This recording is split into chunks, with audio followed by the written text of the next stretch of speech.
বর্তমান BNP chairman জনাব তারেক রহমান গণতান্ত্রিক সরকারের প্রধানমন্ত্রী হিসেবে দায়িত্ব নিয়েছেন 2 মাস হয়েছে। আপনারা জানেন এই 2 মাসের অধিকাংশ দিন তিনি সচিবালয়ে, প্রধানমন্ত্রীর কার্যালয়ে, অফিসে বসছেন, সেখানে কাজ করেছেন। সাংবাদিক বন্ধুগণ, বর্তমান গণতান্ত্রিক সরকার জনগণের কাছে দায়বদ্ধ, জনগণের কাছে জবাবদিহিমূলক সরকার। প্রধানমন্ত্রী কি কাজ করছেন তার প্রতিদিনের কার্যক্রম জনগণের কাছে যথারীতি যথানিয়মে জানিয়ে দেওয়া হচ্ছে। সরকারের কার্যক্রম জনগণকে জানিয়ে দেওয়ার ক্ষেত্রে আমরা একটু ভিন্নভাবে জানানোর পন্থাটা বেছে নিয়েছি। ইতিমধ্যে আপনাদের অনেকের নজরে এসেছে নিঃসন্দেহে। আমরা মনে করছি, বর্তমান সরকার মনে করছে যে সারা দেশের প্রতিটি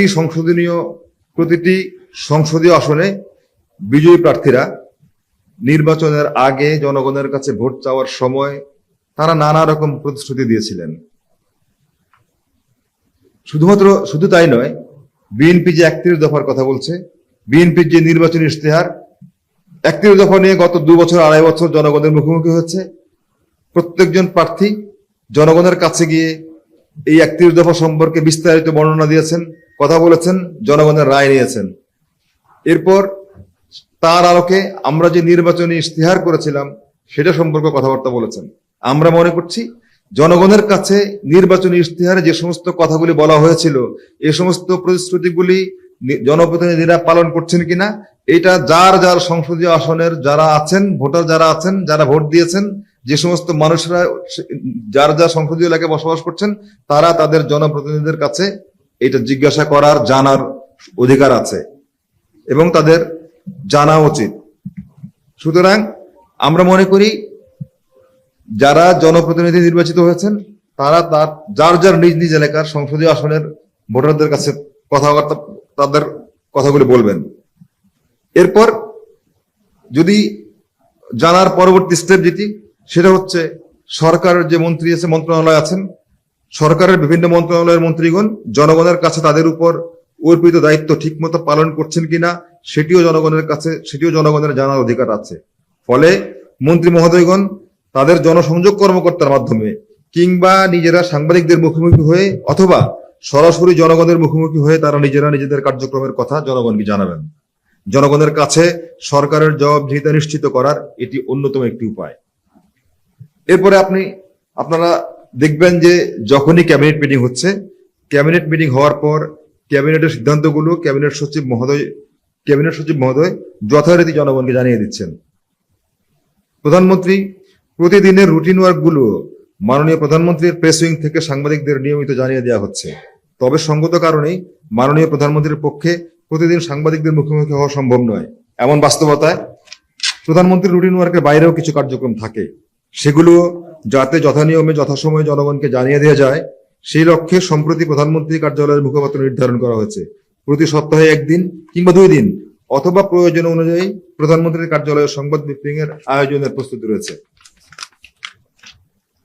অবাধ তথ্য প্রবাহ বিশ্বের দেশগুলোকে এখন গ্লোবাল ভিলেজে পরিণত করেছে। সুতরাং দেশে বিদেশে অনেকেরই অনেক বিষয়ে জিজ্ঞাসা রয়েছে, আগ্রহ রয়েছে, জানার আগ্রহ রয়েছে। বর্তমান সরকার সেই সব বিষয়েও যৌক্তিক সকল জিজ্ঞাসার জবাব দিতে প্রস্তুত। সুতরাং সাংবাদিকদের ফোন কিংবা ইমেলের মাধ্যমেও তথ্য জানার সুযোগ রয়েছে। এর পাশাপাশি সরকারের যাবতীয় তথ্য মন্ত্রণালয় যথা নিয়মে জনগণকে প্রতিদিন অবহিত করছে। একই সঙ্গে সারা দেশে 64টি জেলা তথ্য অফিস রয়েছে। এছাড়া উপজেলা পর্যায়েও রয়েছে আরো 4টি তথ্য অফিস।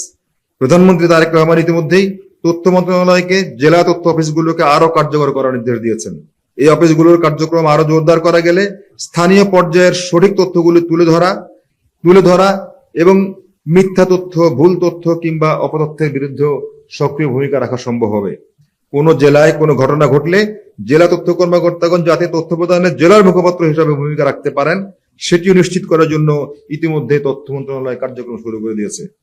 প্রিয় সাংবাদিক বন্ধুগণ, এবার আসি আমরা সোশ্যাল মিডিয়ার বিষয়ে। সোশ্যাল মিডিয়ার মাধ্যমে ছড়িয়ে পড়া সকল তথ্য যেমন মিথ্যা কিংবা প্রপাগান্ডা হিসেবে উপেক্ষা করার সুযোগ নেই, আবার সকল তথ্য যাচাই বাছাই ছাড়া বিশ্বাস করারও কোনো কারণ নেই। কৃত্রিম বুদ্ধিমত্তা বা এআই দিয়েও অনেক মিথ্যাকে সত্যের মতো করে ছড়িয়ে দিয়ে জনগণকে বিভ্রান্ত করার অপচেষ্টা অব্যাহত রয়েছে। আমরা আশা করি জনগণকে তথ্য জানার সুযোগ অব্যাহত রাখলে জনগণ বিভ্রান্ত হবে না। অপতথ্য কিংবা মিথ্যা তথ্য দিয়ে জনগণকে কিছু সময়ের জন্য বিভ্রান্ত করা সম্ভব হলেও শেষ পর্যন্ত জনগণের কাছে সঠিক তথ্যটি পৌঁছে যাবে। সুতরাং মূলধারার গণমাধ্যম দায়িত্বশীলতার সঙ্গে নিজেদের